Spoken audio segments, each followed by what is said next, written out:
کی بات سنی. یہاں یہ سمجھیے کہ حسن سلوک کا کیا مطلب ہے. ہمیں والدین کے ساتھ کیا رویہ اختیار کرنا چاہیے کہ ہم قرآن کریم کی آیات اور احادیث پر عمل کر سکیں. پہلی بات تو یہ ہے کہ والدین کا شکر گزار ہونا چاہیے.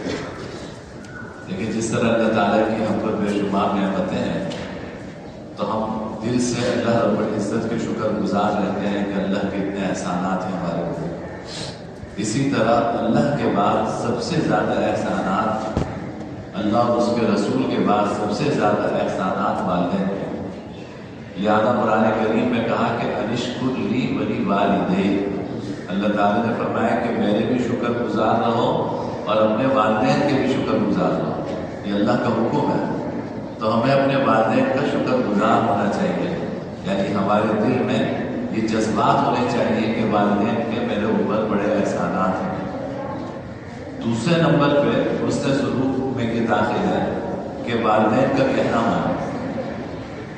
وہ جو کہیں وہ بات مانیے.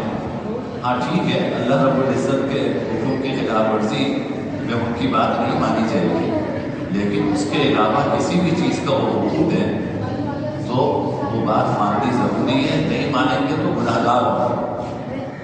اسی لیے ہم نے تو بڑوں کو دیکھا کہ وہ اپنے بچوں کو کوئی کام کرنے کا نہیں کہتے. مثلا پانی چاہیے تو یہ نہیں کہتے کہ پانی پلا دو. وجہ ہے کہ اگر خدا نخواستہ نہیں پلایا تو وہ گناہ گار ہوگا. وہ یوں کہتے ہیں کہ بھائی پیاس لگ رہی ہے. آپ سوچیے ذرا، وہ یہ نہیں کہتے پانی پلا دو، کیونکہ یہ تو حکم ہو گیا نا. اگر وہ نہیں کرے گا تو وہ گناہ گار ہوگا. تو وہ کہتے تھے بھائی پیاس لگ رہی ہے. تو اس کا مطلب یہ ہے کہ خود ہی اللہ اس کے دل میں ڈال دے کہ وہ پانی پلا دے یا فلاں کام کرنا ہے. اب خود ہی وہ سمجھ جائے کہ یہ کام اس کو کرنا چاہیے. حکم نہیں دیتے. وجہ ہے کہ اگر حکم دیا اور بچے نے نہیں مانا تو یہ گناہ کبیر ہے.